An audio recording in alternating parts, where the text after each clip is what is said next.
On Tuesday, July 24th, the National Press Club held its 39th annual Journalism Awards dinner, recognizing some of the best journalism in the last year. The chairman of the Press Freedom Committee, John Donnelly, elaborated on the significance of the award and how this year's winners, three people who made the ultimate sacrifice while covering Syria, were selected. The award recognizes and honors people whose actions, typically their work, has shown a commitment or has manifested the ideal of press freedom, has advanced the cause of open government and free information. It's usually a reporter, but not always. This is a very important award for journalism and really for the world, because in giving these awards, we are trying to draw attention to the dangers that so many reporters face around the world, not so much in the United States, but in so many countries around the world, as they merely try to do their jobs, as they simply try to tell the truth. Calling attention to that is important, and honoring the sacrifice, the courage, and the sheer excellence is really an important thing to do. Donnelly praised the first honoree, Britain's Sun-Times reporter Marie Colvin, known for wearing an eye patch after losing an eye while reporting on the Sri Lankan Civil War in 2001. If you look up in the dictionary the word intrepid, you should see her picture there. Year after year, she covered conflict fearlessly. Marie's colleague also remembered the lessons she learned from her friend and the impact she had on the world. She always talked of the importance of bearing witness and of being there to see for yourself, to tell people back home. I'm going in no matter what, she told the photographer that she went with before her fatal last trip in February. Marie represented all that was great in journalism, and she went everywhere fearlessly, getting scoops from Timor, Kosovo, Chechnya, the Middle East, dodging the advances of Gaddafi. She was one of the few people that you could truthfully say made a difference, and I only wish she could have carried on making a difference. Remy Oshlik was a young freelance photographer from France whose work appeared in many major publications. His images told the story of each Arab Spring uprising until the moment he lost his life in Homs in a makeshift media center. The word fearless springs to mind with Remy Oshlik, just as with Marie Colvin. He went from hotspot to hotspot, particularly since the start of the Arab Spring, and he wanted to be there on the front lines to tell the world what was happening. Remy's wife sent a letter, read by a colleague, in acceptance, and shared her thoughts. It was really important to Remy to continue his work.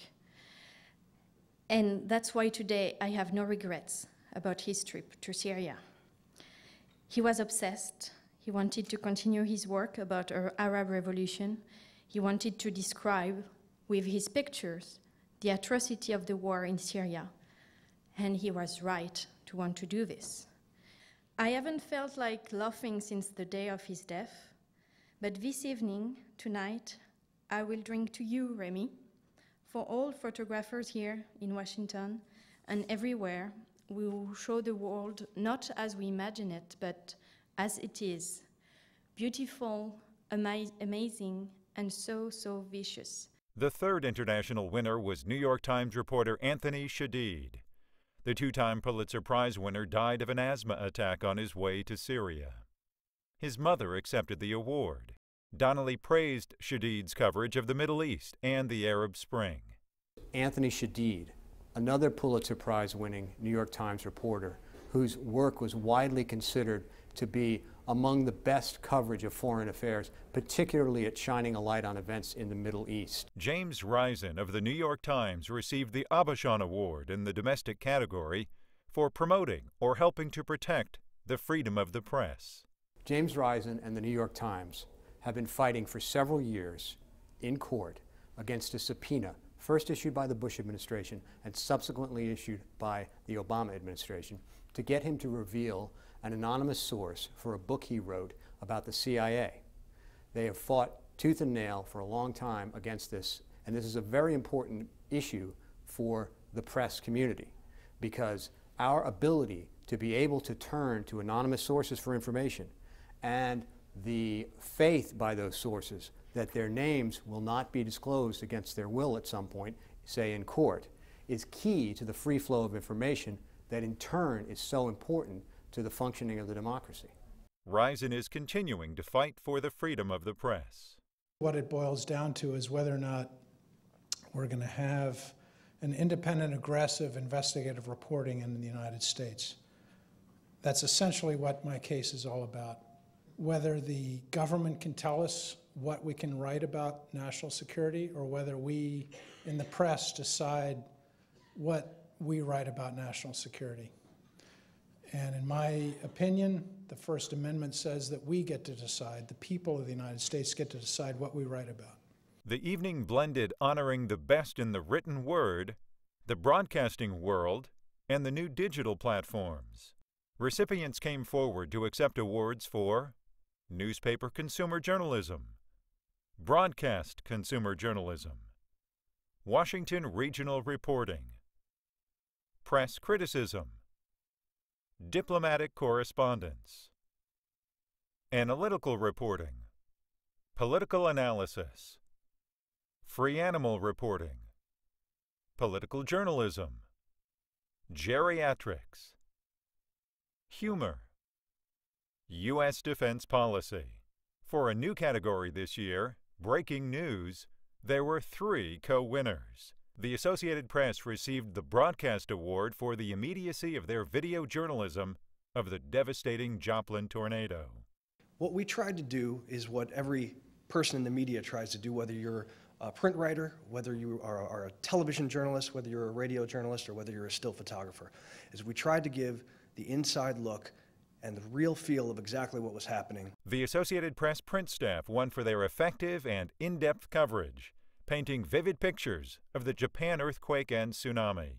Journalists traveled to the quake zone, exposed themselves to all the rigors of roads that were blocked, corpses lying around, no food, no water, to cover the story. Later, going to the Fukushima nuclear area, exposing to radiation. So these stories are difficult to cover, and we couldn't be prouder of our team on that story. The Arizona Republic won for a compelling narrative of local reporting on a national story of the shootings in Tucson. I just want to thank you on behalf of the editors, reporters, online people, photographers, videographers, who worked very hard in those days after the tragedy. I know that they did what journalists do after there's a tragedy of that sort. They did their jobs, and they did it well. Even as he accepted the Ann Cottrell Award for free animal reporting, Jim Asher, the McClatchy bureau chief, made news as he took a stand for journalistic integrity. Last Friday, I sent a note to the staff of the Washington Bureau saying that we would no longer allow the government to alter quotes that they have routinely been asking us to do. There has been a degradation in the access to public officials across this city over the years, and now we're in the situation where our sources are being investigated for leaking crucial public information to us.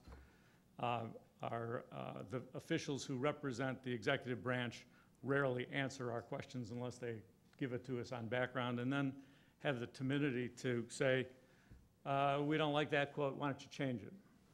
The current president, Teresa Warner, noted the loss of some of the press club's former honorees. The passing of Pulitzer Prize winner William Raspberry, a Fourth Estate Award winner, and Armando Montano, the recipient of the 2008 National Press Club's Ellen Masson Persina Scholarship, was remembered after his tragic death in Mexico City, where he worked as an intern for the Associated Press. Beyond the awards, the food, and the speeches, the evening had a few surprises.